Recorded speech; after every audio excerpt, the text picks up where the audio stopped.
Hi friends, പുതിയൊരു എല്ലാവർക്കും സ്വാഗതം. എൻ്റെ പേര് അരുൺ. ഞാൻ ഇവിടെ കൊല്ലം കരുനാഗപ്പള്ളിക്കാരനാണ്. ഇന്നത്തെ വീഡിയോയിൽ പറയാൻ പോകുന്നത് സ്മോൾ ക്യാപ് മ്യൂച്വൽ ഫണ്ട് വഴി SIPയിൽ ഇൻവെസ്റ്റ്മെൻറ്റ് ചെയ്യുന്നവരാണോ നിങ്ങൾ എങ്കിൽ സ്മോൾ ക്യാപ് മ്യൂച്വൽ ഫണ്ടുകളിൽ ഇൻവെസ്റ്റ് ചെയ്യുന്നതിന് മുമ്പ് നമ്മൾ അറിഞ്ഞിരിക്കേണ്ട കുറച്ച് ടിപ്പ് ആൻഡ് ട്രിക്കാണ് ഇന്നത്തെ വീഡിയോയിൽ നിങ്ങളുമായി ഷെയർ ചെയ്യാൻ പോകുന്നത്. നമുക്ക് നേരെ ആ ഒരു വീഡിയോയിലേക്ക് പോകാം. പുതിയതായിട്ട് ആരെങ്കിലും കാണുന്നുണ്ടെങ്കിൽ ഇപ്പം തന്നെ ചാനൽ സബ്സ്ക്രൈബ് ചെയ്യുന്ന കാര്യം ഒന്ന് പരിഗണിക്കുക. ഇപ്പം തന്നെ ചാനൽ സബ്സ്ക്രൈബ് ചെയ്ത് അടുത്തുള്ള ബെല്ലൈക്കൺ കൂടി അമർത്തി വയ്ക്കുക. എന്നാൽ മാത്രമേ ഞാനിനി അപ്ലോഡ് ചെയ്യാൻ പോകുന്ന ഓരോ വീഡിയോസും നിങ്ങൾക്ക് അപ്പം നോട്ടിഫിക്കേഷനായി ലഭിക്കും. അപ്പോൾ നമുക്ക് നേരെ ആ ഒരു വീഡിയോയിലേക്ക് പോവാം. എന്താണ് സ്മാൾ ക്യാപ് ഫണ്ടുകൾ?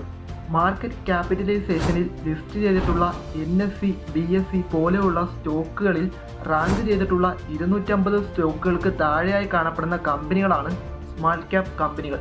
സ്മോൾ ക്യാപ് ഫണ്ടുകൾ തിരഞ്ഞെടുത്ത് ഇൻവെസ്റ്റ്മെൻറ്റ് ചെയ്യുന്നവരുടെ പ്രധാന ലക്ഷ്യം ഉയർന്ന റിട്ടേൺസ് ഏൺ ചെയ്യുക എന്നതാണ്. ഇങ്ങനെ ഉയർന്ന റിട്ടേൺസ് ലഭിക്കുന്ന മ്യൂച്വൽ ഫണ്ടാണ് Nippon India small cap fund, ടൊണ്ട് small cap fund, Tata small cap fund, Axis small cap fund തുടങ്ങിയ ഫണ്ടുകൾ.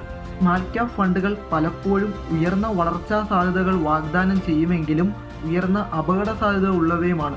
താരതമ്യേന റിസ്ക് അഡ്ജസ്റ്റ് ചെയ്ത് റിട്ടേൺ സൃഷ്ടിക്കാൻ പൊതുവെ സ്മാൾ ക്യാപ് ഫണ്ടുകൾ ശ്രമിക്കുന്നു. Nippon India small cap fund, ടൊണ്ട് small cap fund, Tata small cap fund, Axis small cap fund തുടങ്ങിയ ഫണ്ടുകളിൽ ഇൻവെസ്റ്റ്മെൻറ്റ് ചെയ്യണം എന്നുണ്ടെങ്കിൽ നിങ്ങൾ വിശദമായി പഠിക്കുക.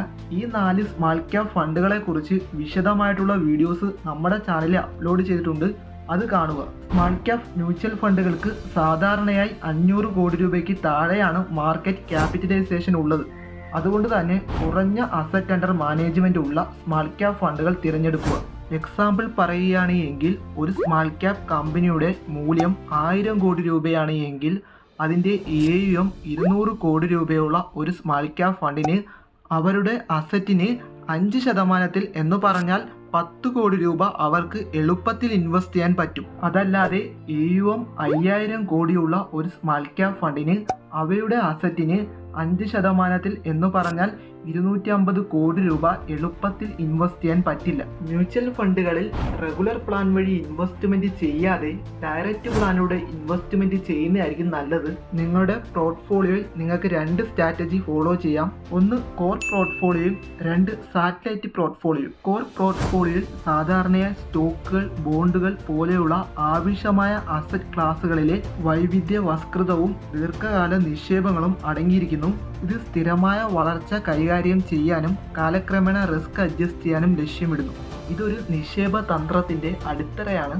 കോർ പോർട്ട്ഫോളിയോയിൽ ഉള്ളത് പലപ്പോഴും ലോ കോസ്റ്റ് ഇൻഡെക്സ് ഫണ്ടുകളോ അല്ലെങ്കിൽ ETF ആണ്. സാറ്റലൈറ്റ് പോർട്ട്ഫോളിയോയിൽ അധികവും കൂടുതൽ സ്പെഷ്യലൈസ് ചെയ്തിട്ടുള്ള ഇൻവെസ്റ്റ്മെൻറ്റ് ഉൾപ്പെടുന്നു. ഇത് വരുമാനം വർദ്ധിപ്പിക്കാനോ അല്ലെങ്കിൽ കോർ പോർട്ട്ഫോളിയോ നൽകുന്നതിനപ്പുറം നിർദ്ദിഷ്ട ബുൾമാർക്ക് ലക്ഷ്യങ്ങൾ കൈവരിക്കാനോ ലക്ഷ്യമിടുന്നു. നിക്ഷേപകന്റെ മുൻഗണനകൾ, റിസ്ക് ടോളറൻസ് അല്ലെങ്കിൽ മാർക്കറ്റിന്റെ വ്യൂസ് എന്നിവയ്ക്ക് അനുയോജ്യമായ വ്യക്തിഗത സ്റ്റോക്കുകൾ, സെക്ടറുകൾ, ഫണ്ടുകൾ അല്ലെങ്കിൽ ഇതര നിക്ഷേപകങ്ങൾ എന്നിവ ഇതിൽ ഉൾപ്പെടാം. നിങ്ങളുടെ മ്യൂച്വൽ ഫണ്ട് പോർട്ട്ഫോളിയോയിൽ നിങ്ങൾ കോർ പോർട്ട്ഫോളിയോയിൽ ഇടാതെ പകരം സാറ്റലൈറ്റ് പോർട്ട്ഫോളിയോയിൽ ഇടുന്നതായിരിക്കും നല്ലത്. എന്താണ് ബോട്ടം അപ്പ് അപ്രോച്ച്? നിക്ഷേപം, മാനേജ്മെൻറ്റ്, പ്രശ്നപരിഹാരം എന്നിവ ഉൾപ്പെടെ വിവിധ മേഖലകളിൽ ഉപയോഗിക്കുന്ന ഒരു തന്ത്രമാണ് ബോട്ടം അപ്പ് അപ്രോച്ച് കൊണ്ട് സൂചിപ്പിക്കുന്നത്. മ്യൂച്വൽ ഫണ്ടിൻ്റെ നിക്ഷേപത്തിനായിട്ടുള്ള ഒരു അടിത്തട്ടിലുള്ള രീതിയാണ്.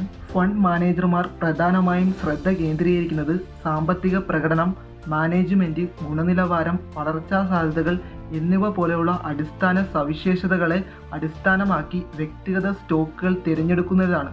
വിശാലമായ സാമ്പത്തിക പ്രവണതകളിലോ മേഖലാ വിശകലനത്തിലോ മുകളിൽ പറഞ്ഞ ഈ രീതികളിലൊന്നും ശ്രദ്ധ കേന്ദ്രീകരിക്കാതെ പകരം ശക്തമായ പ്രകടനം നടത്തുന്ന സ്റ്റോക്കുകൾ അല്ലെങ്കിൽ ബോണ്ടുകൾ പോലെയുള്ള വ്യക്തിഗത സെക്യൂരിറ്റികൾ തിരിച്ചറിയാൻ സഹായിക്കുന്നു.